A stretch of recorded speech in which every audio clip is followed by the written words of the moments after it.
And the Indiana Fever did not want people to know that Caitlin Clark was going to be out for the season.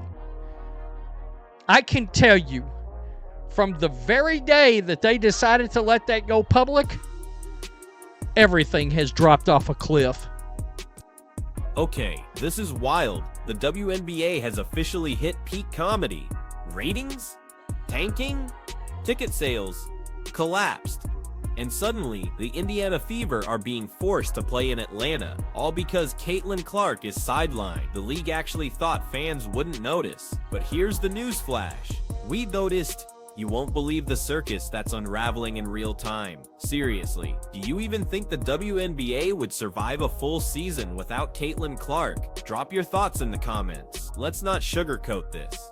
The WNBA is absolutely desperate. The numbers tell the whole story. The moment Caitlin Clark's season-ending injury went public, interest didn't just drop, it fell off a cliff.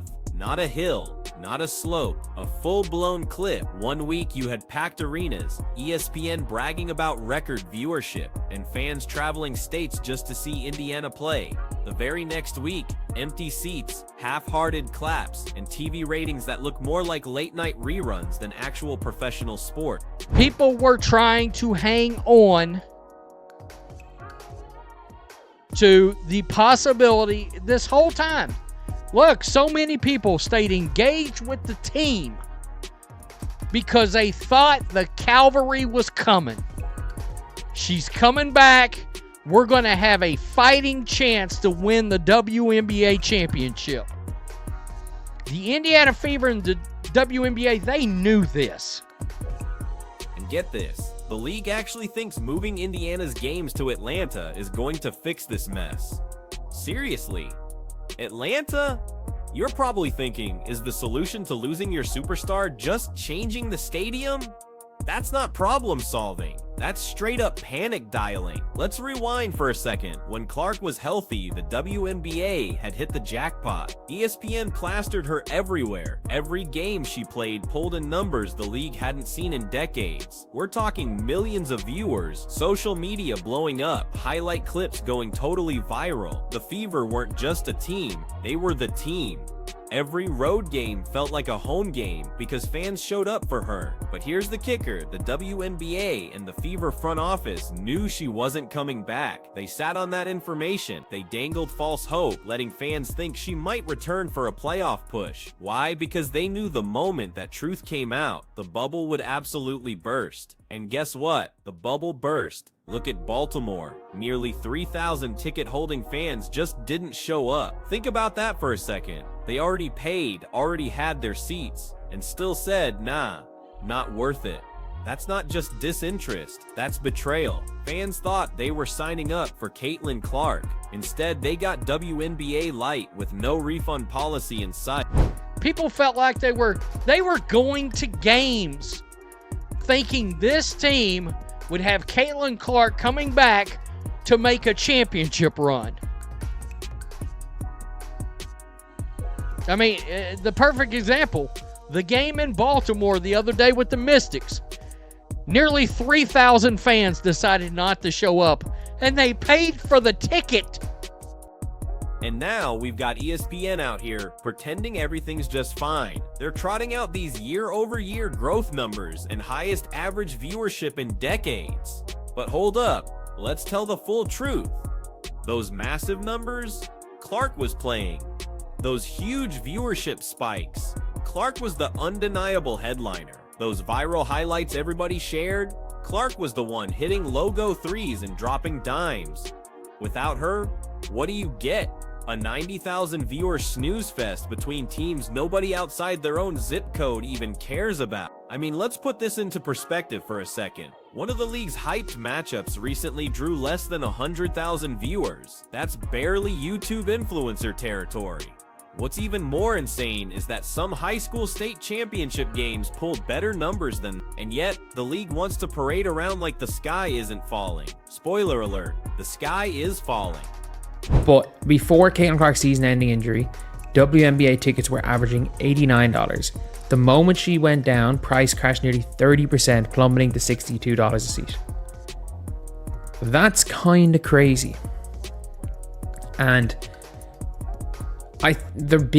there's a lot of reasons for this, but obviously the biggest reason is Caitlin Clark. Caitlin Clark literally being out, and again, she's only on one team, but a very big chunk of the total attendance in WNBA is from the Indiana Fever. This is Kathy Engelbert's absolute worst nightmare. She totally bet the house that the WNBA could expand beyond just one player. But here's what's really happening. It's painfully clear that one player is the league. Without Clark, the WNBA isn't trending, it's not buzzing, it's not even in casual conversation. And if that wasn't enough, here comes the most laughable part. Moving Indiana Fever games to Atlanta. Oh yes, because nothing screams we believe in the strength of our league like uprooting an entire team just to squeeze out a few extra ticket sales in a completely different market. Do they seriously think Atlanta fans are just gonna magically care about Indiana without Clark? Are they handing out free hot dogs with every seat? The math just does not add up. And this is nothing new, by the way. We've seen this play out before. Remember when the NBA tried propping up certain markets just for TV deals, completely ignoring whether fans actually cared? It backfired then. And guess what? It's backfiring now. You simply can't fake demand. Fans either care or they don't. And right now, without Caitlin Clark, they absolutely do not. Moving arenas. So yeah, a lot of teams, whether it be the Lynx opening the Upper Bowl, whether it be the Wings, the Dream, the Sky, all of these teams moving games. All of these teams are moving games for the Indiana Fever, regardless of who it is. They all have to sell those seats. And a lot of people don't want to go, and it's super cheap. Like, it's a lot easier to fill a 10,000 seat arena without Caitlin Clark than to fill 20,000. So you're going to have to find a way to do it anyway, which is what a lot of people are going to be doing, trying to sell tickets.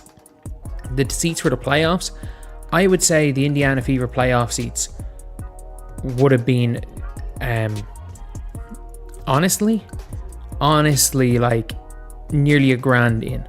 I actually think had Caitlin Clark been playing, it would be nearly $1,000 into this game.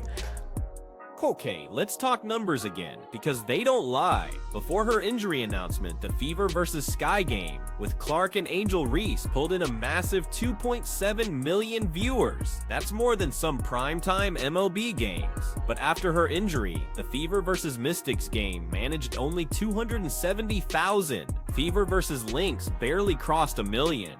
And get this, even the so-called big markets like New York and Vegas aren't moving the needle anymore. A'ja Wilson can absolutely ball, no question, but if the casual fan doesn't know her or just doesn't care, that's the harsh reality. And you know who knows this better than anyone? The players. Don't think they haven't noticed the empty arenas, the sudden silence online, or the fact that ESPN isn't blasting their highlights the same way. Angel Reese is out here looking like she's sulking, half playing, half checking out. Teams are throwing shade, but deep down, every single one of them knows their paychecks look bigger because Clark exists.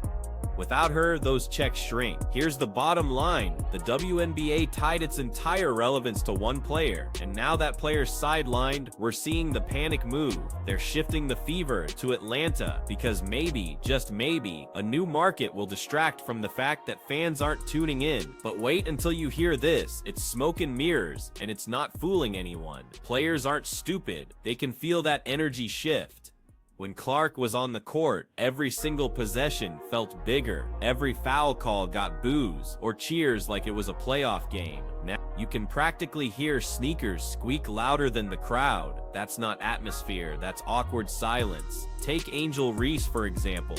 1 week, she's the media darling, the next face of the league. The very next week, she's either protesting minutes, sitting out for tightness, or rumored to be unhappy. And the crazy part, hardly anyone outside the die-hard WNBA Twitter bubble even cares. Because here's the uncomfortable truth. Fans tuned in for Clark, not the rest of the soap opera. The league can hype whoever they want, but you simply cannot force people to care. A'ja Wilson, Brianna Stewart, Alyssa Thomas, Nafisa Collier. These are elite players, no doubt, but when their games air without Clark in the picture, the ratings say it all. You're talking about 130,000 viewers, maybe 200,000 if ESPN begs hard enough. And that's supposed to be the future of women's basketball? If so, the future looks bleak.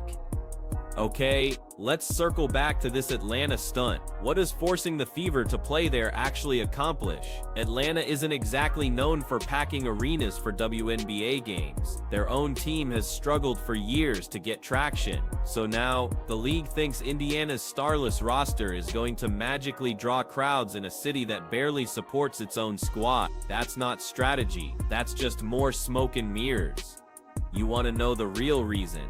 Optics. The WNBA doesn't want cameras panning across empty rows in Indiana. Empty seats tell a truth ratings can't spin. If you put the Fever in Atlanta, maybe you shuffle some tickets to corporate sponsors. Maybe you come camp the arena and suddenly the broadcast doesn't look like a funeral. It's not about fans, it's all about optics. This wouldn't even sting so much if the WNBA hadn't spent all summer chest thumping about their growth. ESPN plastered graphics about record averages, about how Caitlin Clark lifted all boats, except those boats had holes. The second she went down, the water rushed in and now they're bailing with Dixie cups. And fans aren't dumb, they see right through it. You can only sell an illusion for so long before reality slaps you in the face. That Baltimore no-show with 3,000 absent ticket holders, that's fans voting with their feet. People are done being tricked into thinking there's excitement where there isn't. Even the narrative about Clark being just one player is collapsing. Remember when critics said the WNBA was about more than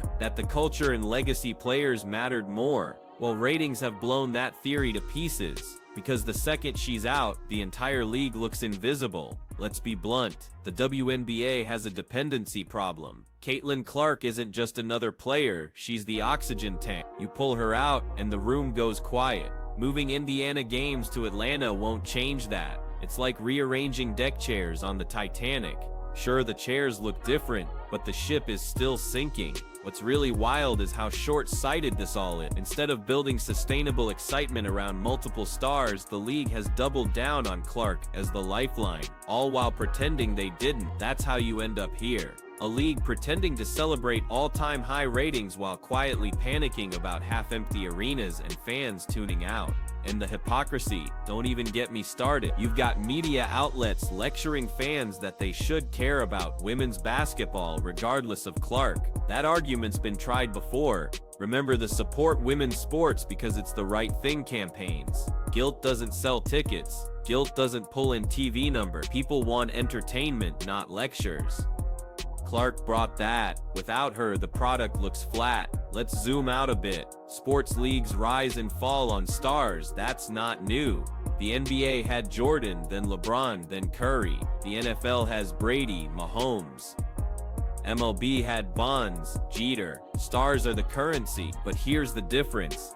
Those leagues learned how to market multiple stars at once. When Jordan left, the NBA had Shaq, Kobe, Iverson ready to carry the torch. When Brady slowed down, Mahomes took over. The WNBA, they put all their chips on Clark without ever admitting it. And now, instead of a next man up situation, it's an empty stage. The other stars just aren't pulling weight in terms of mainstream attention. That's not a knock on their skills, it's just reality. So here's the million-dollar question. What happens next season if Clark isn't 100% right away? Do ratings tank again? Do they scramble to move more games into neutral venues? Or do they finally admit that without her, they're just running on fumes? Look, the WNBA had a golden chance. They had a wave of attention, viral moments, ESPN segments, and record-breaking crowds. And instead of laying the foundation for long-term stability, they milked Clark dry. Now the second she's unavailable, they're exposed. That's not growth, that's dependency. And fans, they're not sticking around out of pity. If your product only matters when one person is involved, then maybe it's time to admit what it is. A niche league propped up by one star. That's fine if you embrace it, but pretending otherwise is insulting. This Atlanta experiment will be the ultimate proof. If those games flop in attendance and ratings, the league has nowhere to hide. If they somehow scrape together a sellout, it'll be through freebies, not genuine demand. Either way, the desperation is showing, and honestly, the sarcasm just writes itself. The Women's National Basketball Association has basically turned into the Clark National Basketball Association. They can deny it all they want, but the receipts don't lie.